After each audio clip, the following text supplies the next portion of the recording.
course.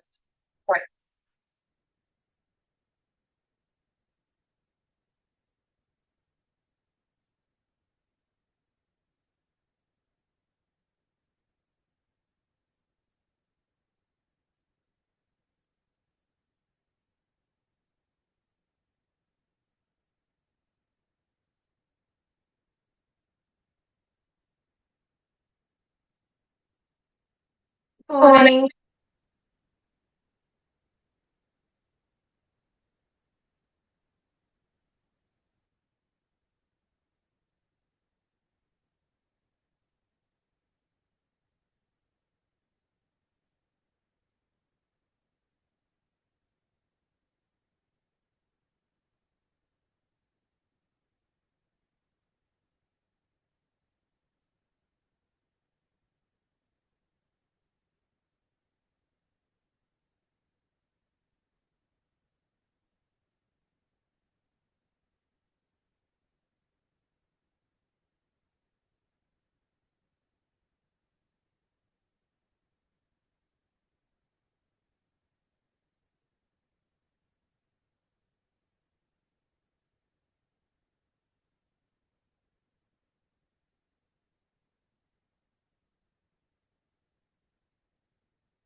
Good morning. How are you? Oh, how's it going? Good morning. Make sure my volume is up.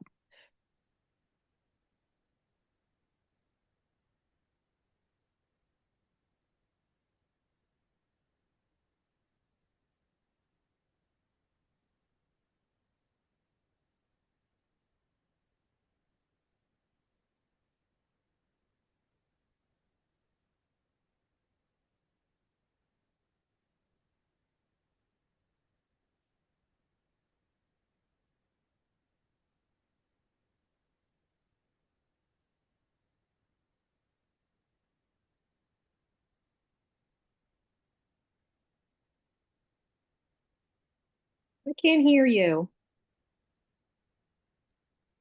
Can you hear me? There you are. Yeah. How's it Okay. going? Oh, it's going. Mhm. Good. Anything happening? Anything new?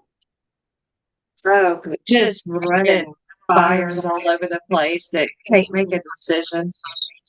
Got a lot of And that happening right sale now. listings sitting there. So Hmm. I had a meltdown Monday to my husband. Oh, God. I'm just tired.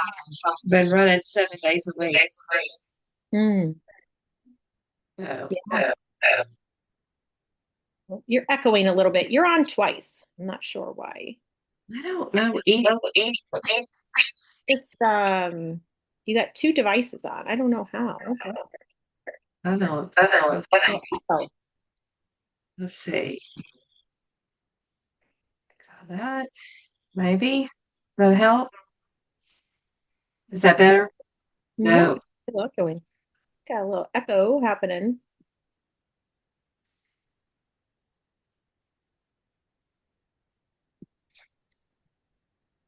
Oh, see how many people are going to join today. It's going to be a great day. Um, I think I heard you say that you have a stale listing. Throw that Yes. into Claude. I did this last night for my listings. Throw it into Claude and ask Claude um, to analyze your video. I'm sorry, your listing. Um, I would like it more hard. Okay, nope, not at all. So ask it to analyze the listing. And with Claude, just as a little tip, you do have to put in screenshots of the listing. You can't give it a website to do. So just as a thing, like I screenshotted Zillow and whatnot and all of it. It asked me to, told me which Okay. ones it wanted me to screenshot. And then have it analyze everything. It had me change my hero photo.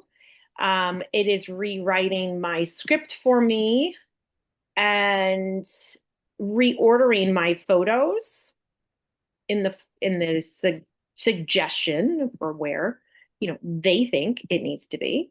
And you want to know what? We're doing it. We're doing it Yeah. because at the end of the day, why not? Well, I did sit through the Stell listing with Girls with Grit. Can you? Mm-hmm. And, they did suggest putting that in Claude, and I did that. And then I also got hired somebody to go do drone footage, and the Mm-hmm. drone footage looks really good. And they are still and they're not overpriced. They are not overpriced. One of them I sold it to him brand new for 347.9 Mm-hmm. 22, and we have it listed at 354.9. And he can't go. He's a senior, and he can't go any lower than that because he has to have all of his funds to move to Mm-hmm. the next house that he wants. So You bring up a really interesting point, and I want you all to change your mindset on this. And I'm going to tell you something that no one's going to want to hear. We know what our threshold is. We know what our market is right now, right? We all do. I'm in the same boat. I know what my market is. I know what market price for my listings are. And you have to find that sweet spot. Majority of the time that I gotta make sure we're recording. I don't know if we are recording. No, we are. Yay. Majority of the time that we are working with our sellers, the biggest issue that they have is I need this amount to either to do the move or to move into senior living. Great. I want you to know that number. I applaud them for that. I want you to know that number. But I also need to know the number for what the carry cost is for the property, start to finish, all year long. So I need to know that. I then need to know what is the price of their new cost of living that they want to move into. I need to know what their room and board is, what their community fee is, what their medication fee would be, or level of care. I need to know it. There's a method to this. I've done a lot of spend downs for a lot of people. Okay, this is like one of my specialties. And then we sit there and we start talking about scenarios. Now, if y'all work with title companies or an attorney, like if you're part of, like I'm part of EXP, we have seller net sheets that we could do in like 5 seconds, right? And my title company has the same thing. It's like put all the information in. I do scenarios for them, what they think they're going to do, and then I go 20,000 less and I break those down sometimes into $5,000 or $10,000 increments, and we review what they're going to walk away. And most of the time, especially my male sellers, they'll raise their arms up and they raise a fit, and I need to make this money by here. I'm going to stop you all for what you know about real estate as real estate agents for however long you've been in real estate. Put the pause on everything. Take that real estate mindset and throw it away. Okay? Y'all with me? You're staying with me? Real estate has plateaued. Write this down. Real estate has plateaued. You are not going to make any more money in your property to offset what you think you're going to walk away with. What I think the property is going to sell is a 50-50 shot. I don't have a crystal ball. I am mhm. not a seer. I don't know these things. We could only give our best educated guess based off of numbers, and remember this, that are 3 months old. So when we set that expectation, now we need to talk about the market today. I don't care where you live. You're all going to go through this at some point. Up north, I mean, my client's got 14 offers on their property in 6 hours that it's been on the market. More power to you. I wish I had it down here. We don't. So we're in a strong buyer's market where, I mean, I have a house right now with 32 showings on it, two crappy offers, and, sellers that are finally getting realistic with their numbers. This is where you have to bring your bod into the conversation. And this is where I succeed at this with my sellers. You wanted to walk away with $600,000 from this property. Well, guess what, Mr. Seller? These are our 3 net sheets. You're going to walk away with $575,000, maybe $560 when we're all said and done. How are we going to make that gap up? Because I'm going to tell you right now, not going to be in the market for selling your home. It's not holding on to that house for another 6 to 12 months, praying that the market's going to go up with the carry costs that you have. And now you're dwindling down what your income, what your net was going to be because of that. It's not that. You need to work with your financial advisor to make up that shortcoming. I'm going through this right now. And I've been through this for years. This is why I do a full 360-degree approach on how we are going to sell our house for you. And we take a look at those capital gains. We take a look at everything. And we take a financial holistic approach on selling that home for them and then partner with their financial advisor. If I don't know that financial advisor, I'm like, score.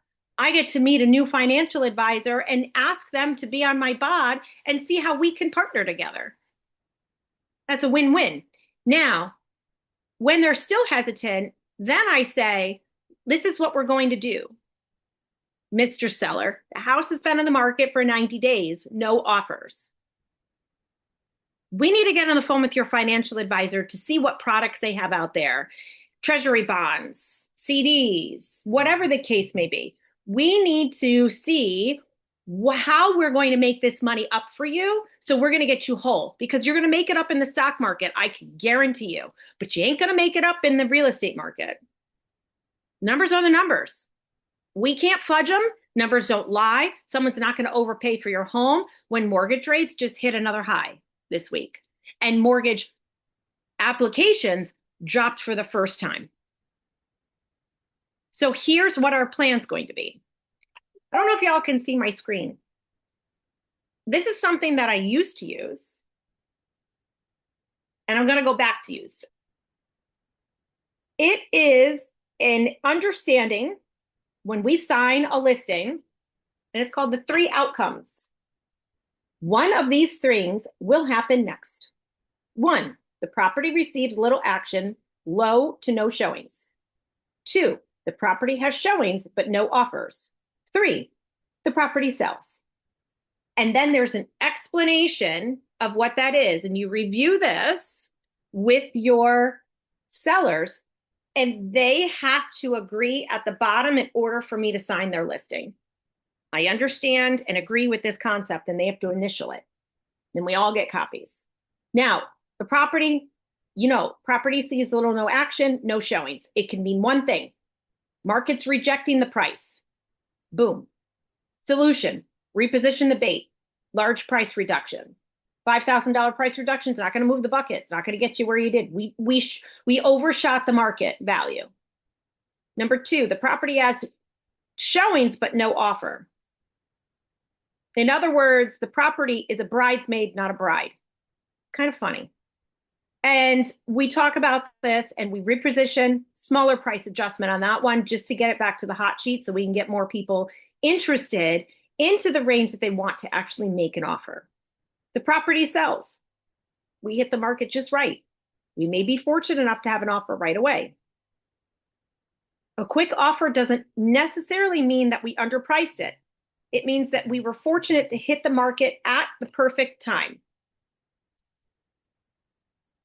And we ask them, do I have your permission to sell your home quickly. I'm going to post this up as a freebie for you all today because I'm going back to this. Now I'm working with a seller right now who was a 50-year trial attorney. And he was working with an agent who told him his property could yield 1.5. She'll get it for him. No problem. She'll get it. She's going to get it. The closest comp is 1.25. How is that possible? And that 1.25 was a renovated property. His is 2002. He also has capital gains of $850,000 to pay. That only $250,000 of that is exempt. So when I opened the family's eyes to this, obviously I won the listing, right? Because I'm bringing a holistic approach to how we're going to make the money that he's going to need to grow for senior living, okay? We don't tell lies. We're honest and upfront with them, and we do the best that we can to put our sellers in the right position. Now, I got a ton of sellers. Well, actually, we just sold all of our listings except for 2. Praise Jesus. And we were holding on to 10 listings for a heck of a long time. Okay. So we've had these tough conversations. And there have been times where right now I had a listing that was getting ready to expire. This is another story. The seller did not want to lower that price and was like, I want this price no matter what. And I was like, the closest property sold for $70,000 less. I said, well, we're going to take it off the market. It's expired. I know it's summertime, it's the worst time to sell here in Southwest Florida. So we took it off the market. Within 2 weeks of taking it out of the market, she called me and she said, we decided to put it back on the market. What did I tell her? Did I go, yay, let's go put it back on the market? What do y'all think I told her? And her mom passed away, so she's inherited this house. Is she the one that would not lower her price? Mhm. Okay, so I would say that you more than likely told her that there would probably be a price reduction. Yeah, that was one thing that I told her. But the second thing I told her, I said, listen, we've been off the market for 2 weeks. We got to wait until September to post that back on the market so that our ticker starts over again. Like at this point, we've been on the market 2 weeks. It's the slowest time of the season right now to sell homes. We got to wait for it to reset. In the meantime, there's a few pending right now. Let's see what they close at, because those are going to be our drivers for what our new price is going to be. She was like, oh, that makes sense. I didn't like force her to say, hey, we got to do a price reduction, because she's already like, that's not different. So it's like we have to work with families. We have to make sure that we're working through all of this so that we can make sure that we're helping them. I do want to get to Kevin. So Kevin, welcome today. I'm glad you're here because I want to get to your question. But I want to let you all know something. First off, how many of you have done what I've asked you to do and added a funeral home to your bod? How many of you have done it? How many of you have partnered with a funeral home? It's scary. I get it. It's really scary. Partner with a funeral home. I got 10 referrals this year from a funeral home. The last one, she called me and she says to me, hey, we got to sell this house really fast for this family. It was an unexpected death. There's 12 people this will is going to. The executor's coming to pick up the ashes on Wednesday. Can you be here and meet them at the funeral home? I was like, I don't want to go to the funeral home, pick up anyone's ashes and meet them. I was like, isn't that disrespectful? She's like, no, I just need you to come here and meet them. They need to move fast. Reluctantly, I was like, okay. I went to one of my listings that's selling. I get a phone call from a weird number. I answer it. It's the family. We want to meet with you. We have to go to the funeral home in 45 minutes. We have this property to sell. They said, you're the person to help us sell it. They explained everything that's happened, the decluttering, the hoarding, all this stuff, right? I get the address. I said, oh my goodness, they're 8 minutes away. Get in my car, leave that listing, go meet them. In 5 minutes, I have a listing. They're like, what do you need to do? We need an estate sale. We need a clean out. We've already taken out all of the personal belongings and the family's picking them up. They're all in this room. Like they were all ready. They were all ready to go. And I got a listing just like that. How do you walk through how to connect with funeral homes in our blueprint? Funeral homes. Every senior living community partners with funeral homes. It is a question on the move-in documents for who is your preferred funeral home. End of life planning, it's a must. I've asked some of my contacts about that, like at the senior community, and they've said no, that they don't have. I have another one that I'm going to ask, but the ones I've asked say they don't have a partnership, but I'm going to circle back on that. So this is a great topic. Yep. Circle back and look, just start call. Like, I mean, look, I'm in a different spot than a lot of you because I'm part of a networking group that I'm the president of. So I have the funeral homes coming to my events. One's an executive sponsor, one is not. So I get a chance to meet with them and talk to them. And I talk to them and say, hey, I talk about really uncomfortable things with my clients. Like, you're moving into senior living. Do you have your final wishes? Do you have all your stuff done? I ask the uncomfortable questions. And they're like, wow, why are you asking them? Because the senior living community is going to ask. Most of my people down here have final arrangements up in Chicago and Connecticut, up north. And I go, that's awesome. I'm so glad you have it. But how are you going to get there? You magically can't get on a plane without a permit. You need a permit to put a body on a plane in a casket. You got it. And that costs about $1,500. So there's a lot of moving parts here, but we'll walk through that at a different time, and we'll talk about that not next week, because next week we have a special guest. You're not going to want to miss next week. But when I do go and introduce myself to someone that I'm not sure, I've never met before, I come from a place of giving. How can I help you? How can I ask my questions to my clients when I do my intake for them to help? Because we are right-sizing them or moving them into senior living. So how can I help with that? I ask them to give me 3 questions for my bod so that I could make sure I'm asking the right questions. Most of the time I stump them, but I'm like, all right, get back to me on those 3 questions. And here are my 3 questions that I need you to ask. I have them already. But that's a whole masterclass. Kevin, welcome. Glad to see you here. So I know we want to dive into a couple of things, so I'm going to ask you to come off mute.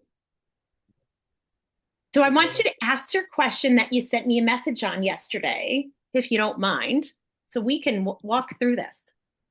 Yeah, I was just trying to get in more of this the senior niche, and I'm with the XP as well. And while I was poking around, I heard that the EXP has a senior placement program where you get certified through some of the other program and training, and then when you place a senior in there, you get a kind of almost like a rental. When you place a tenant in a rental, you get like a commission from that. And I think also when you did a class in one of the broker meetings, I think you said that wasn't like the best route to go, or I don't know if I remember correctly. So I was curious about that. So have you gone through the program yet? No, I haven't. I heard about a couple. I was just kind of doing my due diligence before. Yeah. So I want to ask everyone this question. How long do you think it takes to place a senior from their home from start to finish into a senior living community? I need some come off mute or put it in the chat. Let me open the chat. 2 months? I got 6 to 12 months. Are they selling their home? Is that like This is not selling their home. This is how long does it take for the work of the senior placement agent? How long does it take them to actually move someone into a property?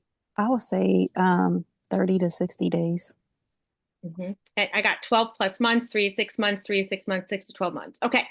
So all of you know that I came from senior living. I did placement and real estate at the same time. It takes on average 30 to 40 hours of working with them every single day to move them in. Every single day, including family meetings that sometimes are at 10 o'clock at night your time because they're not on your time zone. On average, how much do you think a senior placement advisor makes off of one move-in? And majority of them have to pay a split to the company that they work for, because they don't typically work for themselves. They work for a company that provides them training, tons of insurance options, and making sure that they have a network of professionals to work for. So do all of you know who some of those companies are? So I'm gonna answer this. I got my senior transition specialist through Mom's House, and a placement agent can make I've seen like $9,000. So I love that answer. And depending on what city you're in, $9,000 is unrealistic. I did this for years. And I signed the contracts for all the placement agencies. Now, if you're in New York City, you know what you're making? $30,000 on a placement. Because it's a very competitive industry, and there is no assisted living in New York City that's less than $15,000 a month. Okay. If your average price for a senior living community, room and board only, is $5,000 a month, you're going to make $5,000 on that move-in. And then you have to figure out, if you have your own company set up, separate LLC, what your split's going to be from that. So if you work for a company like Assisted Living Locator, Senior Housing Solutions, Senior Care Authority, Care Patrol, if you work for some of those, you have a split, just like you do with a broker here, but you're getting the support and the network behind you, because it's just like being an agent. And I preference this by saying there is no national executive organization that oversees placement yet. It's like the wild, wild west. Okay. So you definitely want to have a strong community around you, because you're not only moving someone in, now you're dealing with their personal aspects, their financial aspects, their healthcare aspects. And so when we do this, I want you to say to yourself, oh my gosh, how much time do I have? How many clients do I work with in a month? And would it behoove me to keep working with these clients and then sell their home? Or what's the alternative? So I'm not deterring you. I need to give you the facts, because the training that Frankie got, is it true? Partly. Sometimes people take 3 to 6 months. Sometimes people take 12 months or longer. It depends on what their needs are. But when you're helping people move, it's normally immediate. They got to move. So how can placement agencies stay in line? So yes, 30 hours over 1 month could break down Monday through Friday to how many hours a day. My placement agents are placing 8 to 10 people a month into senior living and doing all of that heavy lifting. I just want to come in and ask for that listing and work with them. I want the easy route, because I've been on the hard route. And if you have a social worker background and you want to deal with family dynamics on a daily basis and crying and screaming and yelling, if you want to deal, and if that's something that you want to do, go do it. Try it out. See if it's for you. But Kevin, what is your average commission that you make on a property, selling a property? Probably 8 to 11,000, somewhere around And how many placement agencies do you have in your community right now? there. I don't know. Look it up. Yeah. Right now, we have 5 that are established in my market, and 2 more just popped up. And the 5 are moving in 8 to 10 a month right now. I don't partner with all of them. There's only one of me, and my team now is starting to meet others so that they can partner.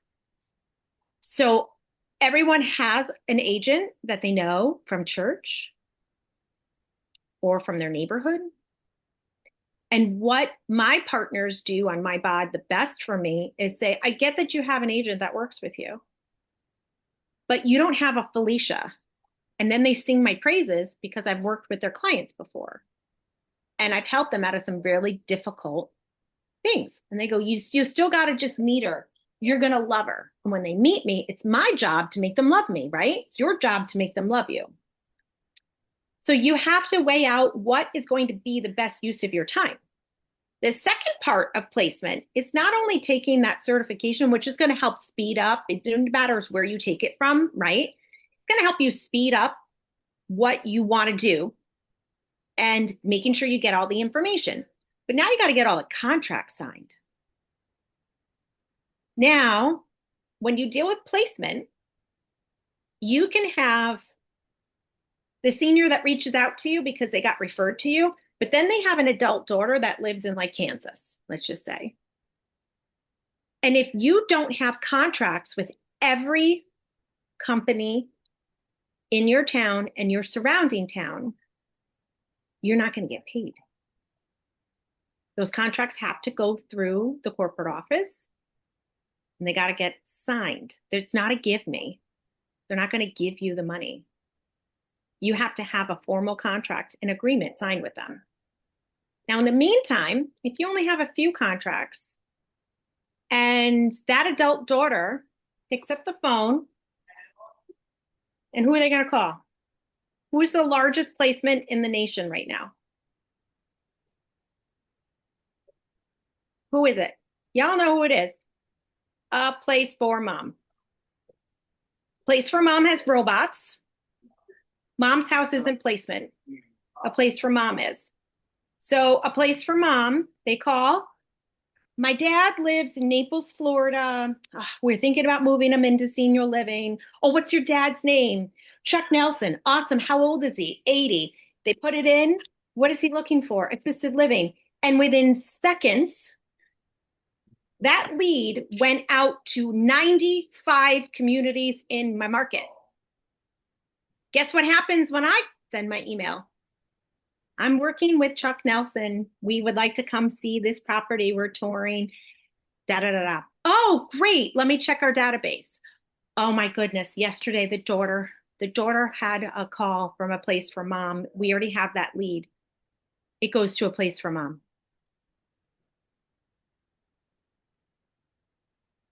That's going to remind me to check to see if I'm in their directory, because I paid a pretty penny for that training. It's a lot of money. Is it worth it? I don't know. You got to get it back. Does a placement agency contract provide the contracts, or should we consult with an attorney to trace it? So if you partner with Senior Care Authority, any of them that I said, you don't partner with A Place for Mom because they're the largest. And they would hire you as a business development person who worked for them, just like a senior living community. They have the templates for you that are ironclad. You would have to consult with an attorney to make sure that it's going to go up against the community's corporate attorney. See, when I was an executive director, I signed all of these. I couldn't sign them until I got the blessing from the corporate office. And half of them were redlined. And then we would have to go back and forth. This took months. Back and forth, back and forth, back and forth. When my contact who owned the franchise, Senior Care Authority, hired me after I left senior living because it was a natural fit, She had 95 contracts signed. It took her 6 months to sign all of those contracts, literally going, meeting everyone every day. She had no business. That's all she did. You know, she just started this. She was a financial advisor. You know, she went and did this and she got them all under her belt. And then she was ready to take off and go. You have to have those on file, and you have to make sure that you work with those communities really closely. What have the communities done from a community side? I'm going to tell you what they do. They get frustrated paying out. And then they go, we're not accepting any leads from placement agencies. And they blacklist. This happened like 2 years ago here in our market. They go, nope, we don't want to work with you anymore. Your contract's null and void. We're canceling it. And now you're like, now what do I do? Right? No one wants to work because they go, oh my gosh, we paid out $500,000 in placements, but they're not seeing that they got $5 million worth of revenue from that. It's a constant battle with senior living corporate. And I'm on still a lot of corporate initiatives for senior living. So they struggle with this because it's like the lesser evil. They're like, what do we do? We still keep paying this out. What do we do? So it's like a round robin. And if this is the path you want to go down, you need to have spreadsheets. You need to make sure you know what you're getting paid from each of them. Is it a flat fee? Is it based off of their room and board? If they're not going to pay you off of levels of care, it's just not a thing. And how are you going to make sure that you manage that? Now, the other caveat is this. They have to live there for 30 days or longer. That's part of the contract. Well, guess what? Do you know how many times I moved people into senior living as a placement agent and they died 2 weeks later? Please, I'm trying to give you my experience. Do with it what you may. And I didn't get paid for it. And I was like, and then after a while, I looked at Cynthia, who owned the industry, and I was like, can we just talk about how we can do reciprocal referrals to one another? Because I feel like I'm beat down. I'm like, I did all this work, and I did this for a few years with her while I was transitioning into my real estate career, right? Because it was just a natural fit. And I was like, I didn't get paid on half my move-ins because they died. Is a certification worth what certifications are worth it in your opinion? So my opinion, people get their SCRS just to get their SCRS. It's the icing on the top of the cake. We're working on our certifications here for senior transition real estate specialists right now. Of course, I love what I'm doing. I think your CSA is really, really important if you really want to dive in and work with seniors, but it's hard. I just haven't had the time to do it because I'm doing my own curriculums right now.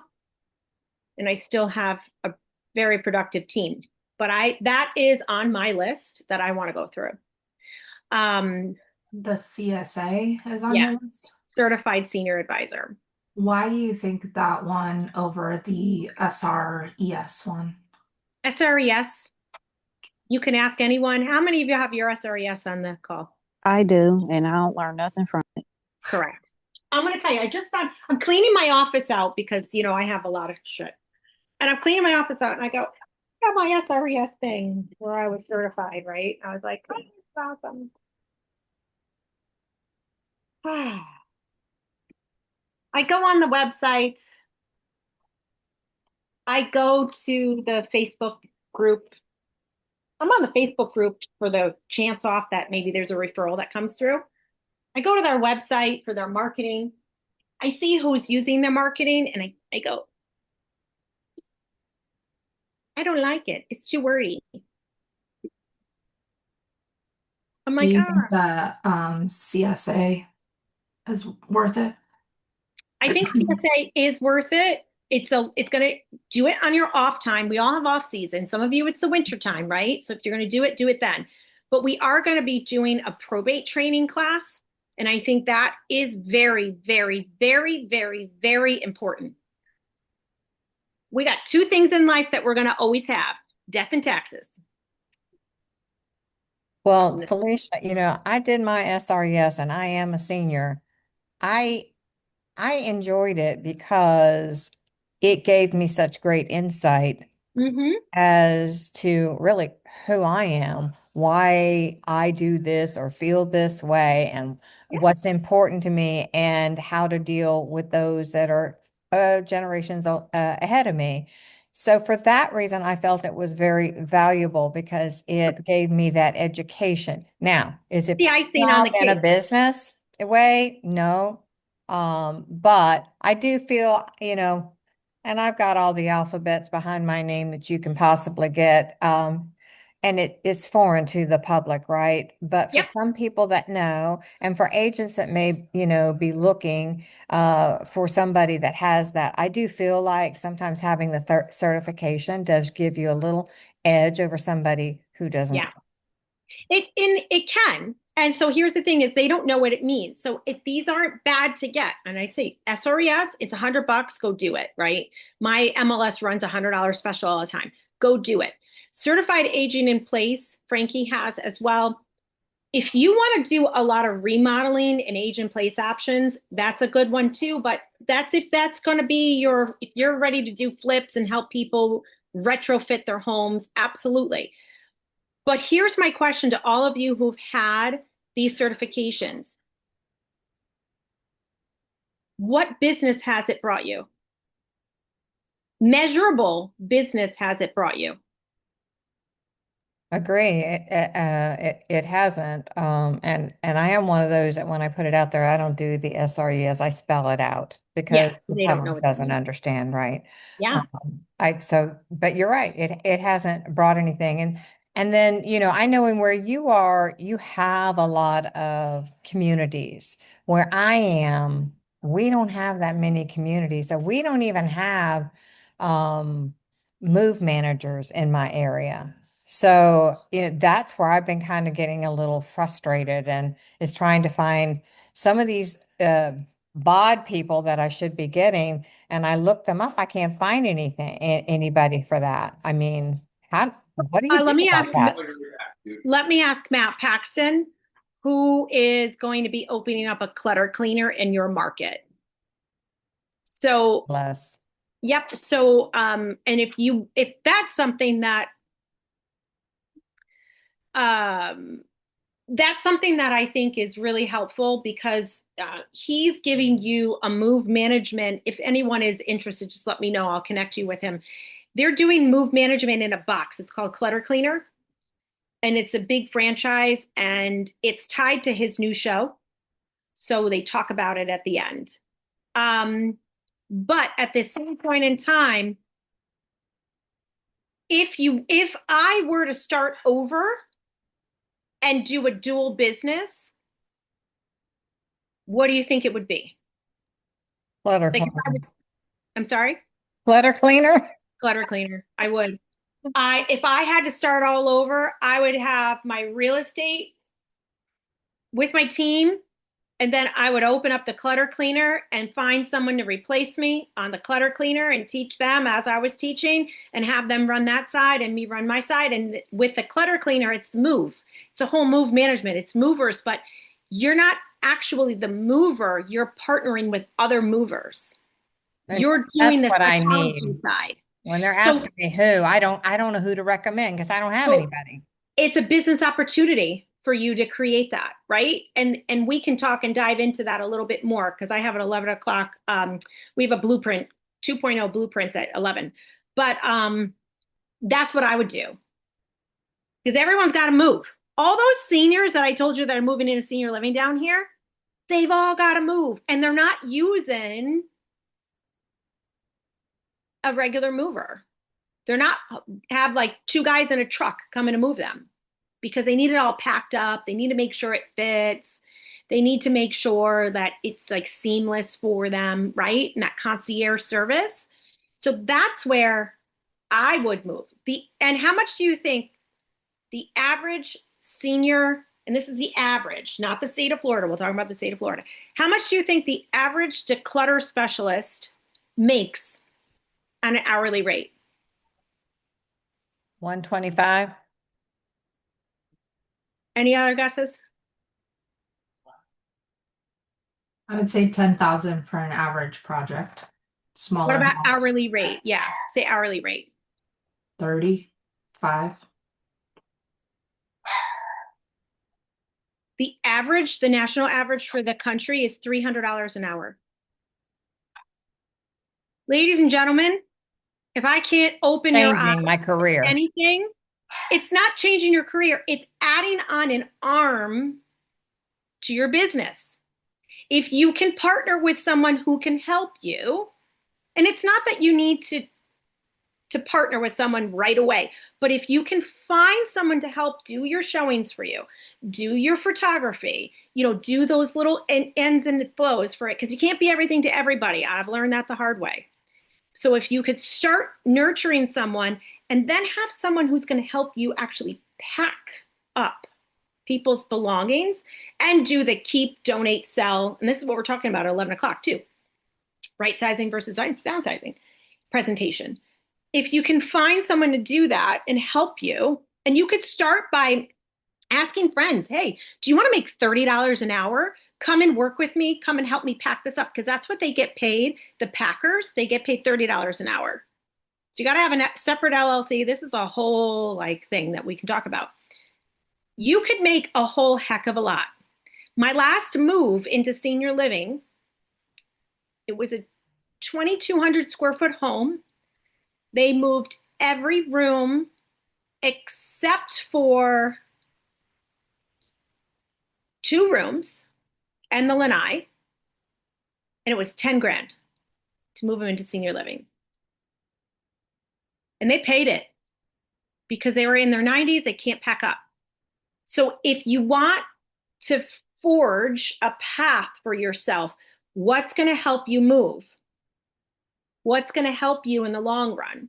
So there's all these different ways for you to figure this out. Now, take for instance, you're going to say, well, what happens when I have someone who doesn't need the packing piece, but they're going to need boxes and stuff?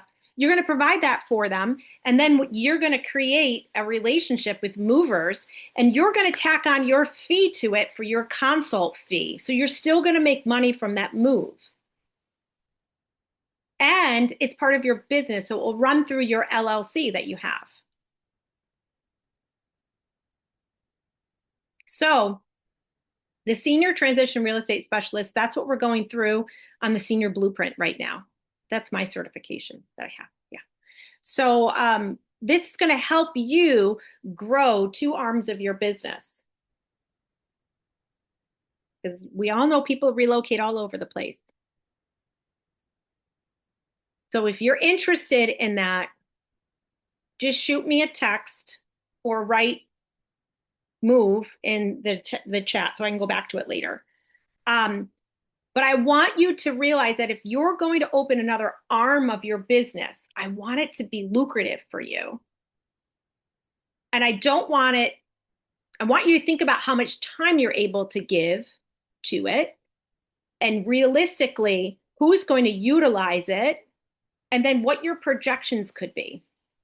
Now, if you want me to connect you to Matt Paxton's group, I can. You're not going to be able to talk to him. He's filming right now. But he has a manager who manages all the franchises, and they are looking for more people. I wanted to open one down here, but we have 6 move managers down here, and they killed our hourly price. They're at $55 to $70 an hour. And Matt's like, I don't know how they make any money. And I was like, they're all mom and pops, They just undercut everybody. But the average price in Florida for move managers is about $125 an hour, just for the whole state. Florida is just a different beast because there's so much competition.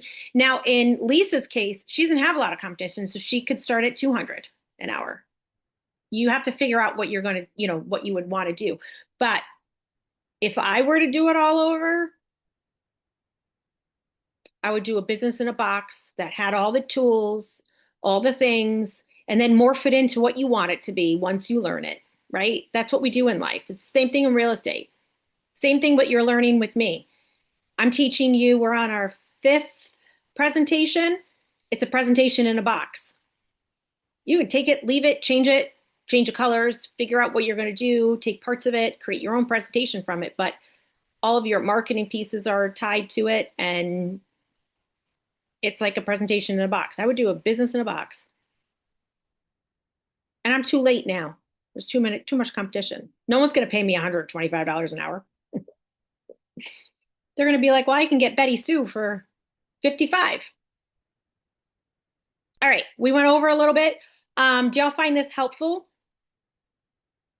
Did I answer some of your questions? Did I confuse you? Did I help give you a path that you can go down? I think that you can create different arms of your business, and we're gonna be leveling up so much this fall. So get ready, because there's going to be a lot of stuff happening. So next week's class, we have Bobby coming on. He's going to be talking about your online presence and leveling up from what I taught you and what he started teaching me a couple of weeks ago. And I was like, oh, I do all those bad things. So like, don't use, which I just learned last week, like don't use a Real Advisor or whatever it's called to catch your reviews. They actually hurts against you on Google. I didn't know that. Like, you know, those review things that you get, Renown, whatever it's called, Real Satisfy. I was like, oh. So he's going to teach you what to do instead and what reviews actually make you look like you're doing better business and more business compared to your competitors. So he opened my eyes to that. And then how to reply to reviews and how to ask people for the right reviews. So he's coming on next week, so make sure you're on. And then we are working on an AI boot camp for you. An AI boot camp that's going to help you figure out how to automate parts of your business to make you stronger, down to, we all talked about Lovable and the website that you're building. Like, how do we make Lovable actually work behind the scenes for us? So we're going to be talking about that. We're going to be talking about different AI pieces and how you're going to be talking to your AI every morning and telling it a list of everything that you have and going on for the day and how it can respond and how it can automate things for you so that you can go be in the selling zone and not in the ops zone. How many of you hate operations? How many of you love to sell? I could sell anything. I like love. I don't understand that crap. I don't get it. Oh, I lost you. So I know Build is coming up next week. It's going to be exciting. I wish I was going, but I cannot. So have a great time at Build. Reach out to me. Shoot me a message. Y'all have my email address, my phone number. Shoot me a message. Text me is faster. I'll get back to you as soon as I can. Facebook messages. I try my best, but sometimes I don't get to them till at night. So reach out, let me know. For those of you in 2.0, we are talking all about right sizing versus downsizing presentation today and some really cool stuff. So I have a great day. Thanks for joining today. Thank you. Thanks.